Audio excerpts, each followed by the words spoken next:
All right, let's talk about building a different kind of discipline. Seriously, forget the loud, hyped up new year, new me stuff that just fizzles out. We're going for something quieter, something tougher. We're talking about scars level discipline, that calm, steady strength you earn, one tiny, consistent action at a time. So let's just get right to it with a question I know you've asked yourself. Why does that massive wave of Monday motivation just disappear by Tuesday? Right? You set this huge goal, you're all fired up, and then boom, life happens. One missed day turns into a missed week, and suddenly you're back to square one, telling yourself, okay, I'll start again next Monday. It's a super frustrating cycle. But what if I told you the problem isn't your willpower at all? And this is really the core of it. On one side, you've got the classic big goals approach. It's loud, it's exciting, but man, it creates so much friction. It's just built to fade fast. But on the other side, that's scars level discipline. It's calm, it's low friction, and it is steady. This is the kind of strength that actually shows up when you're tired or stressed or just plain not feeling it. So let's dig into why this happens. It turns out big goals themselves aren't actually the enemy here. Nope. The real problem, the thing that trips us up almost every single time, is the massive size of the very first step we try to take. I love this metaphor because it just nails the whole idea. Lasting discipline isn't some giant, heavy cable you have to magically summon from nowhere. It's a rope that's woven from hundreds of tiny, thin threads. Each one of those threads is a small, consistent action. So easy to handle on its own, but unbelievably strong when they're all woven together over time. And let's talk about your brain for a sec, because it's a huge part of this. Your brain is basically wired for one thing: efficiency. It loves clear, easy wins. It loves fast feedback, and it absolutely hates friction. So when you give it a task that feels huge and intimidating, like, I'm going to write a novel, your brain just sees high effort with a really unclear payoff. And that feels risky. So what does it do? It starts looking for the nearest exit, the easiest distraction. This isn't you being lazy, it's literally a built-in survival mechanism. Which, of course, brings us to the solution: embracing the power of tiny. See, by shrinking that first step down to something almost laughably small, we can start working with our brain's wiring instead of constantly fighting against it. So let's explore how these little, almost insignificant seeming wins are actually the secret to building real, lasting strength. At the heart of all this is a Japanese concept called Kaizen. It's all about continuous, tiny, incremental improvement. And here's the crucial part: you don't need a perfect system, you just need a repeatable one. The goal isn't this massive, life-changing overhaul overnight. It's just to get 1% better. A target so small, your brain literally can't find a good reason to talk you out of it. And here's the cool science behind why that works so well. Every single time you complete one of these tiny actions, your brain gets a little hit of dopamine. Now, we usually think of dopamine as a reward chemical, right? But it's actually more like a keep going signal. It's your brain saying, hey, that worked, that felt good, let's do that again.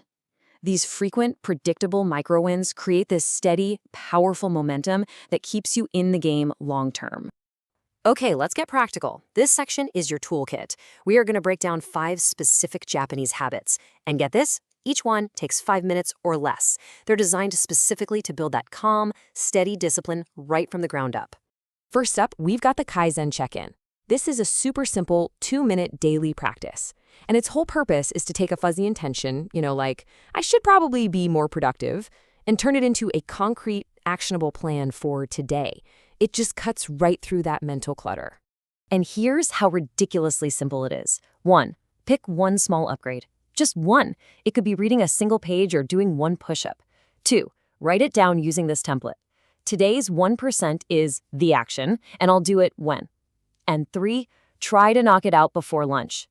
Getting that early win in makes the rest of the day just feel so much easier. Okay, habit number 2 is the Danshari reset.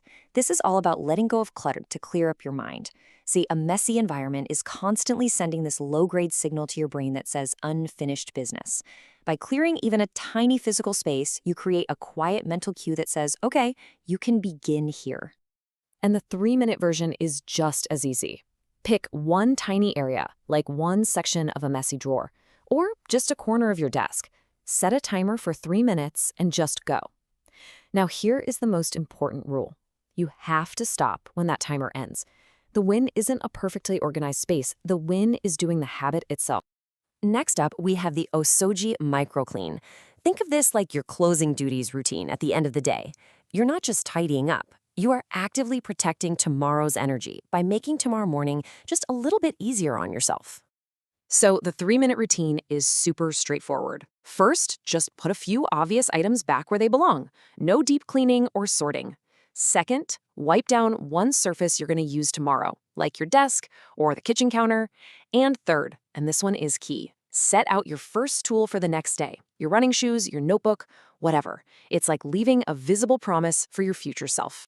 Habit 4 is the Ichigo Ichi focus. Now, this phrase basically means one time, one meeting, and it's a reminder that every moment is unique. As a habit, it's about training your attention muscle by giving one small task your full, undivided focus for a really short period of time. So this 5-minute sprint is your training ground. Phone goes face down. Pick one task, set a timer for 5 minutes, and literally say to yourself, just this for 5 minutes. And when the timer goes off, you stop. Stopping on purpose is so powerful. It builds trust with yourself that you can be consistent without having to grind for hours on end. And our final habit is the Shinrin-yoku mini walk, which is inspired by the Japanese practice of forest bathing. Now, this isn't about exercise, it's a nervous system reset. When we're constantly stressed out, our bodies are in that fight or flight mode, which is just a terrible state for building good habits. This little practice helps you shift back to a calmer state where discipline can actually take root and grow. The 3-minute version can be done literally anywhere. You just step outside, take 6 slow breaths, making your exhale a little longer than your inhale, and then intentionally notice 3 things. One sound you can hear, one color you can see, and one texture you can feel. It is such a powerful way to ground yourself and just settle your entire system down. Okay, so you have the 5 habits. The big question now is, how do you make them actually stick? Well, this simple 14-day plan is designed to feel almost too easy, which, believe it or not, is exactly how these actions become automatic. The secret here is something called habit stacking. You basically attach your new tiny habit to a stable existing cue, something you already do every single day without even thinking about it. For example, right after you brush your teeth, boom, do your Kaizen check-in. Right after you finish lunch, do your 5-minute focus sprint. When you hit that classic afternoon slump, that's your cue for the 3-minute Shinrin-yoku reset. See? Cues don't rely on motivation, and that's precisely why this works so well. And here are just a few final rules for success. First, and this is so important, remember, this is practice, not a personality test. You're just building a skill, that's it. Second, use the never miss twice rule. If you miss a day, it's okay, it happens. Just make sure you do the absolute smallest version of the habit the very next day. And finally, create simple if-then plans for when life inevitably gets in the way. Something like, if I'm completely exhausted, then I'll just do the 3-minute Osoji clean. And when it really comes down to it, this entire system of calm, steady, scars-level discipline, it all begins right here, with the number 1, one small promise you keep to yourself, one tiny action, one single thin thread that when you combine it with others, day after day, builds incredible, undeniable strength. So, my final question for you is this.